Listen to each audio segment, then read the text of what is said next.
दृष्टि आईएएस के audio article programme में आपका स्वागत है।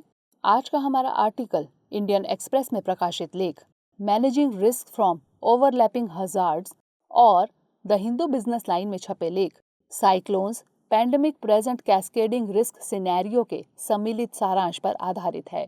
इसमें टीम दृष्टि के इनपुट्स भी शामिल हैं। यह ऑडियो आर्टिकल सामान्य अध्ययन प्रश्न पत्र 3 के आपदा प्रबंधन खंड से जुड़ा है। तो आइए लेख की शुरुआत करते हैं। हमारे वीडियो अंग्रेजी में देखने के लिए फॉलो करें हमारा ही दूसरा यूट्यूब चैनल दृष्टि आईएएस इंग्लिश। मई महीने में भारत में लगातार 2 चक्रवातों ने दस्तक दी थी। पहला पश्चिमी तट पर चक्रवात ताउते और फिर उसके बाद पूर्वी तट पर चक्रवात यास। पर्यावरणीय आपदाओं की इस तरह की बढ़ती बारंबारता जलवायु परिवर्तन के प्रति वल्नरेबिलिटी यानी सुभेद्यता का संकेत देती है। ग्लोबल क्लाइमेट रिस्क इंडेक्स 2021 के मुताबिक भारत 7वां सबसे अधिक जलवायु प्रभावित देश है।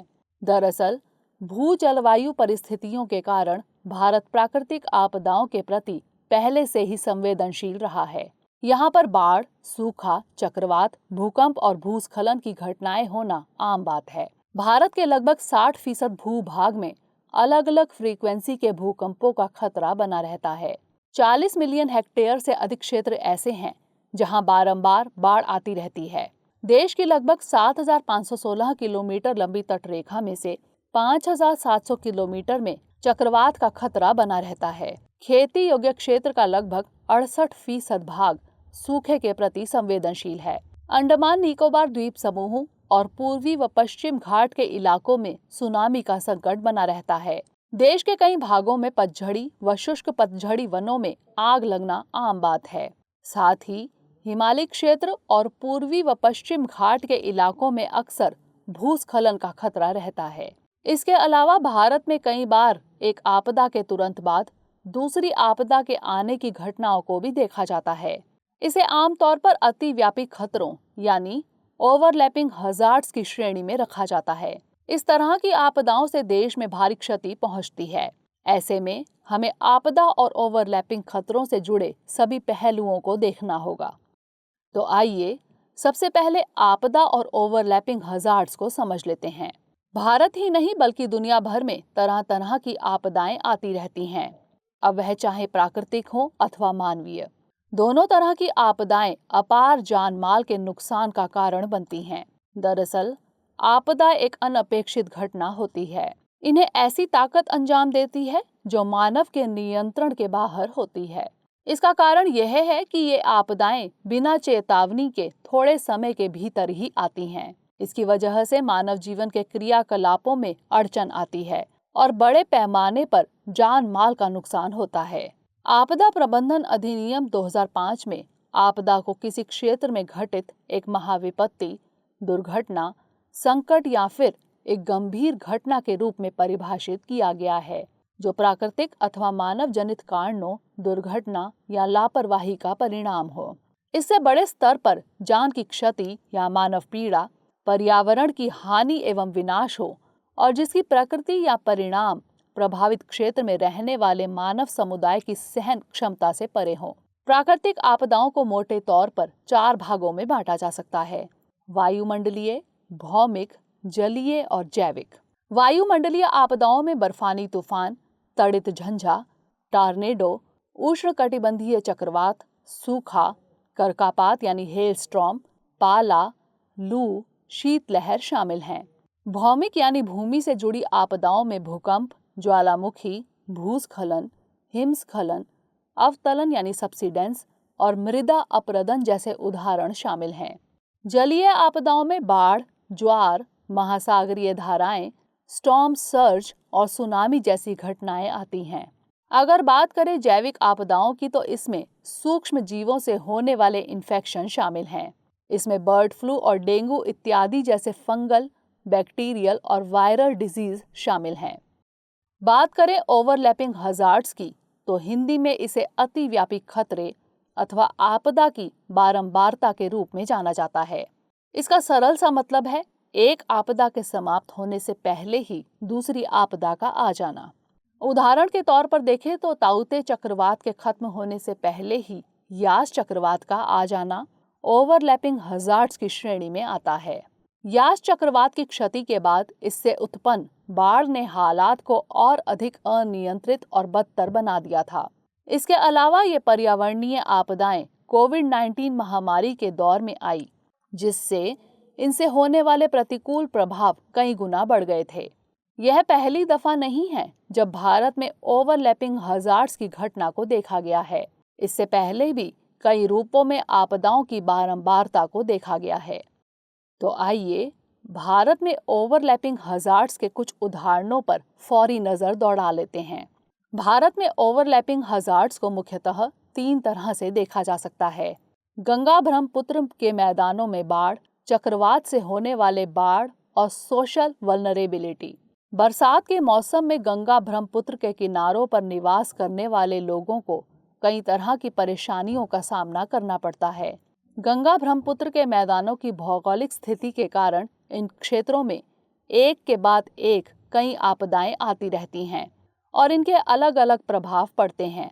इस तरह की टाइपोलॉजी में शामिल है जल भराव वाले क्षेत्र, ऐसे क्षेत्र जो नदी के किनारे हैं और जहां तटीय कटाव की संभावना अधिक होती है।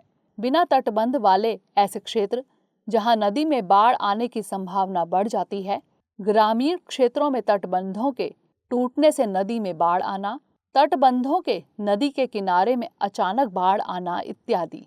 लिहाजा किसी भी तरह की वल्नरेबिलिटी को कम करने के लिए पहले किसी भी क्षेत्र की टाइपोलॉजी को स्वीकार करना होगा। अगर हम चक्रवात से होने वाली बाढ़ों को देखें तो भारत में ओवरलैपिंग हजार्ड्स के लिए ये सबसे बड़ा कारण है। इसकी वजह एक के बाद एक दूसरे चक्रवात का आ जाना है। गौरतलब है कि जब कोई चक्रवात आता है तो उससे आसपास के तटीय इलाके, राज्य काफी प्रभावित होते हैं। इससे तटीय क्षेत्र की बस्तियां और खेत पानी में डूब जाते हैं। इससे कई फसलों और कई तरह के मानव निर्मित ढांचों का नुकसान होता है। अरब सागर अथवा बंगाल की खाड़ी ऐसे इलाके हैं जहां एक के बाद दूसरे चक्रवात के आने का सिलसिला लगा रहता है। एक चक्रवात से जैसे तैसे काबू पाया जाता है, तब तक दूसरा चक्रवात आ जाता है और स्थितियों को बेकाबू सा बना देता है। ये परिस्थितियां आपदा की बारंबारता को पैदा करती हैं और संबंधित क्षेत्र में तरह तरह की समस्याएं पैदा करती हैं, जैसे कि जल की लवणता में बदलाव आना, खेती को नुकसान, मत्स्य पालन पर खतरा, समुद्री मत्स्य आपूर्ति श्रृंखला का बर्बाद होना, मछलियों का सड़ना, पौधों और जानवरों के मरने की वजह से आसपास के वातावरण में दुर्गंध के फैलने से वायु प्रदूषण और जल जनित रोगों का होना। तीसरा है सोशल वल्नरेबिलिटी यानी सामाजिक सुभेद्यता। ओवरलैपिंग आपदाओं के प्रभाव सामाजिक, आर्थिक, राजनीतिक परिस्थितियों पर भी निर्भर करते हैं। सामाजिक, आर्थिक और राजनीतिक रूप से हाशिए पर रह रही ज्यादातर आबादी को ऐसे आपदा प्रभावित क्षेत्रों में निवास करना पड़ता है। भूमि, सुरक्षित आवास, पानी और स्वच्छता, स्थिर आजीविका और बाजार जैसे विभिन्न संसाधनों तक उनकी पहुंच नहीं होती है। यह उनकी सामाजिक भेद्यता का कारण और परिणाम दोनों हैं। ऐसे में लोगों के जीवन में असंतुलन पैदा हो जाता है और उनकी आजीविका पर खतरा मंडराने लगता है। ये सभी परिस्थितियां लोगों को पलायन करने पर मजबूर करती हैं। जैसा कि भूगोलवेत्ता सुसान कट्टर ने तर्क दिया है कि जैव भौतिकीय यानी बायोफिजिकल और सोशल वल्नरेबिलिटी मिलकर वल्नरेबिलिटी ऑफ प्लेस यानी सुभेद्यता की जगह का निर्माण करते हैं। घनी आबादी वाले बाढ़ के मैदान, सैंड बार्स, डेल्टा और तट ऐसे सोशल यानी सामाजिक और फिजिकल यानी भौतिक जगहें हैं जहां वल्नरेबिलिटी का खतरा बना रहता है। तो आइए अब बात करते हैं भारत में आपदा के प्रभावों की। भारत एक प्राकृतिक और सामाजिक सांस्कृतिक विविधताओं वाला देश है। वृहद भौगोलिक आकार, पर्यावरणीय विविधताओं और सांस्कृतिक बहुलता के कारण भारत को भारतीय उपमहाद्वीप और एकता में अनेकता वाली धरती के नाम से जाना जाता है। लेकिन इसके वृहद आकार, प्राकृतिक परिस्थितियों में विभिन्नता, काफी लंबे अरसे तक किसी औपनिवेशिक सत्ता के अधीन रहना, अभी भी जारी सामाजिक भेदभाव और यहाँ की बढ़ी हुई आबादी ने भारत में प्राकृतिक आपदाओं की वल्नरेबिलिटी को बढ़ा दिया है। भारत उन देशों में शामिल है जहां सभी तरह की प्राकृतिक घटनाएं घट चुकी हैं। इन आपदाओं की वजह से भारत में हर साल हजारों लोगों की जानें चली जाती हैं और करोड़ों रुपए के माल का नुकसान होता है। भारत के कई भूभाग भूकंप के लिहाज से बेहद संवेदनशील है। अधिक जनसंख्या वाले क्षेत्रों में यह आपदा कहर बरसाती है। यह न केवल बस्तियों, बुनियादी ढांचे, परिवहन एवं संचार व्यवस्था, उद्योग एवं अन्य विकासशील कामों को ध्वस्त करती है, बल्कि पीढ़ियों से संचित पदार्थों और सामाजिक सांस्कृतिक विरासतों को भी नष्ट कर देती है। इससे विकासशील देशों की अर्थव्यवस्था पर चोट पहुंचती है। भूकंप और ज्वालामुखी से महासागरीय धरातल में अचानक हलचल से महासागरीय जल में सुनामी पैदा होती है। इस सुनामी के समुद्री तटों पर पहुंचने की वजह से समुद्र का जल तेजी से तटीय क्षेत्रों में घुस जाता है। यह बंदरगाह शहरों, कस्बों, अनेक प्रकार के ढांचों, इमारतों और बस्तियों को तबाह करता है। 26 दिसंबर 2004 को आई सुनामी की वजह से 3 लाख से अधिक लोगों को जान से हाथ धोना पड़ा था। इस आपदा के बाद ही भारत ने अंतर्राष्ट्रीय सुनामी चेतावनी तंत्र में शामिल होने का फैसला लिया था। सूखे जैसी स्थिति का समाज पर एक के बाद एक प्रभाव पड़ता है। फसलें बर्बाद होने से अन्न की कमी हो जाती है, जिसे अकाल कहा जाता है। चारा कम होने की स्थिति को तृण अकाल और जल आपूर्ति की कमी जल अकाल कहलाती है। ये तीनों स्थितियां अगर मिल जाएं तो त्रि अकाल कहलाती हैं, जो सबसे अधिक विध्वंसक होती है। इसके अलावा सूखा प्रभावित क्षेत्रों में बड़े पैमाने पर मवेशियों और अन्य पशुओं के साथ साथ मनुष्यों की भी मौत हो जाती है। कई लोग अपने पशुओं के साथ पलायन करने तक को विवश हो जाते हैं। अगर भूस्खलन की बात करें तो यह भूकंप, ज्वालामुखी, सुनामी और चक्रवात की तुलना में कोई बड़ी घटना नहीं है, लेकिन इसका प्राकृतिक पर्यावरण और देश की अर्थव्यवस्था पर गहरा प्रभाव पड़ता है। भूस्खलन का प्रभाव अपेक्षाकृत छोटे क्षेत्र में होता है, लेकिन सड़क मार्ग में अवरोध, रेल पटरियों का टूटना और जल वाहिकाओं में चट्टानों के गिरने से रुकावटें पैदा होने लगती हैं। भूस्खलन की वजह से नदी के रास्तों में आए बदलाव से बाढ़ की समस्या पैदा हो जाती है। बाढ़ आमतौर पर अचानक नहीं आती है, यह कुछ विशेष क्षेत्रों और ऋतु में ही आती है।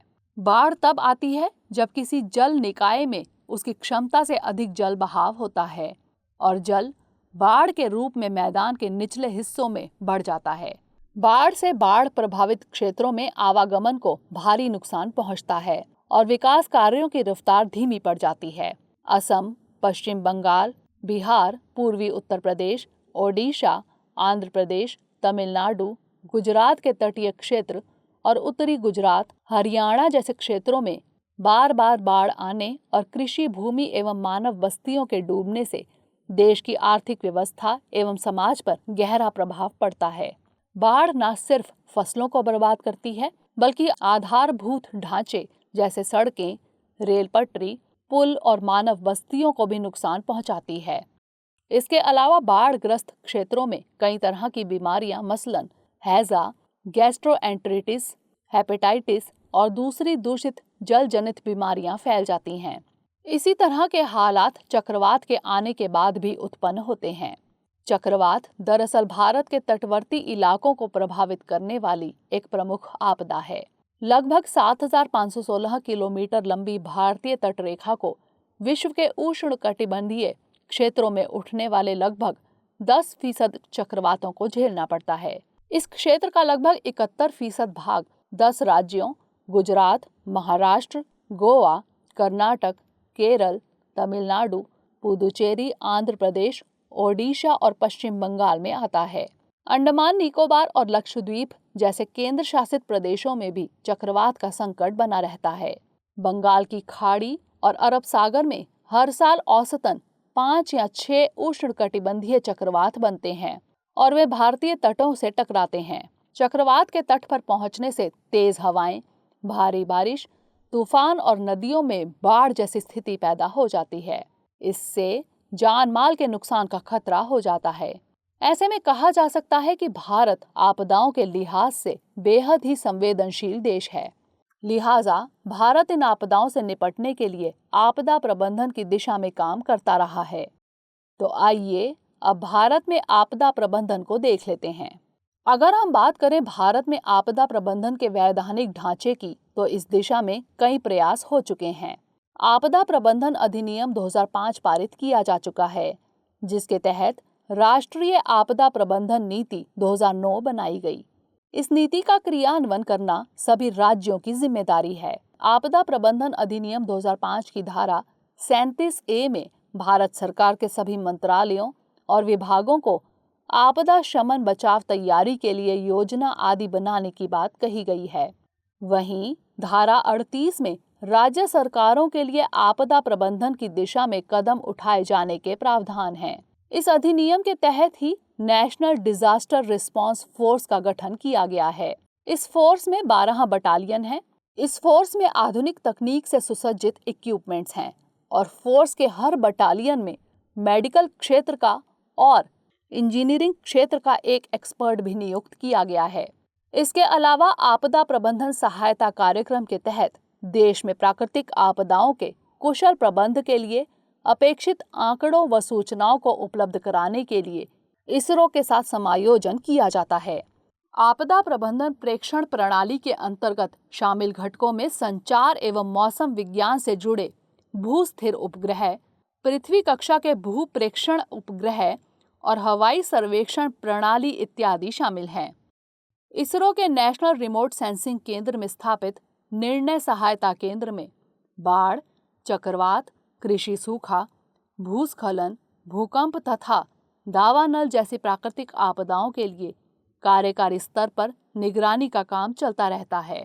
उपग्रह से प्राप्त चित्रों की मदद से आपदा से निपटने की तैयारी, पूर्व चेतावनी, प्रतिक्रिया, राहत, बेहतर पुनर्वास और रोकथाम जैसे आपदा प्रबंधन के सभी चरणों के लिए जरूरी सूचनाएं मिलती हैं। भूकंप, सुनामी और ज्वालामुखी की तुलना में चक्रवात के आने के समय और स्थान की भविष्यवाणी की जाती है। इस संदर्भ में पूर्वानुमान भारत मौसम विज्ञान विभाग द्वारा जारी किए जाते हैं। इन पूर्वानुमानों को तरजीह देते हुए आधुनिक तकनीकों की मदद से चक्रवात की गहनता, दिशा, परिमाण आदि को मॉनिटर करके इससे होने वाले नुकसान को कम करने की दिशा में काम किया जाता है। इसके लिए आपदा प्रबंधन के अंतर्गत चक्रवात शेल्टर, तटबंध, डाइक, जलाशय निर्माण और वायु वेग को कम करने के लिए वनीकरण जैसे कदम भी उठाए जाते हैं। बावजूद इसके भारत, बांग्लादेश, म्यांमार इत्यादि देशों के तटीय क्षेत्रों में रहने वाली जनसंख्या की वल्नरेबिलिटी अधिक है, जिस वजह से यहाँ जान माल का नुकसान बढ़ जाता है। ऐसे में आपदा प्रबंधन से जुड़े कार्यों को और दुरुस्त करने की जरूरत महसूस होती है। तो आइए देखते हैं क्या हो आगे की राह। आपदा दरअसल प्राकृतिक और मानवकृत दोनों प्रकार की हो सकती है। आपदाओं, खासकर प्राकृतिक आपदाओं पर नियंत्रण पाना बेहद मुश्किल है। इसका बेहतर उपाय इसके निवारण की तैयारियां करना है।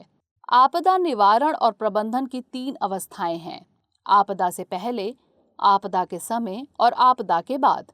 आपदा के पहले वाली अवस्था में आपदा के बारे में आंकड़े और सूचना एकत्र करना, आपदा संभावित क्षेत्रों का मानचित्र तैयार करना और लोगों को इसके बारे में जानकारी देना शामिल है। इसके अलावा आपदा संभावित क्षेत्रों में आपदा योजना बनाना, तैयारियां रखना और बचाव के उपाय करना शामिल है। आपदा के समय वाली अवस्था में युद्ध स्तर पर बचाव एवं राहत कार्य, जैसे आपदाग्रस्त क्षेत्रों से लोगों को निकालना, आश्रय स्थल निर्माण, राहत कैंप, जल, भोजन और दवाई की आपूर्ति शामिल है। आपदा के बाद वाली अवस्था में प्रभावित लोगों का बचाव और पुनर्वास शामिल है। इसके अलावा इसमें भविष्य में आपदाओं से निपटने के लिए क्षमता निर्माण पर ध्यान केंद्रित करने को भी शामिल किया गया है। ओवरलैपिंग खतरों से निपटने की दिशा में जो कदम उठाए जाने चाहिए, उसमें से पहला है आपदा के जोखिम के कारणों की पहचान करना। प्रत्येक ओवरलैपिंग आपदा की प्रकृति अलग होती है और उसके प्रभाव भी।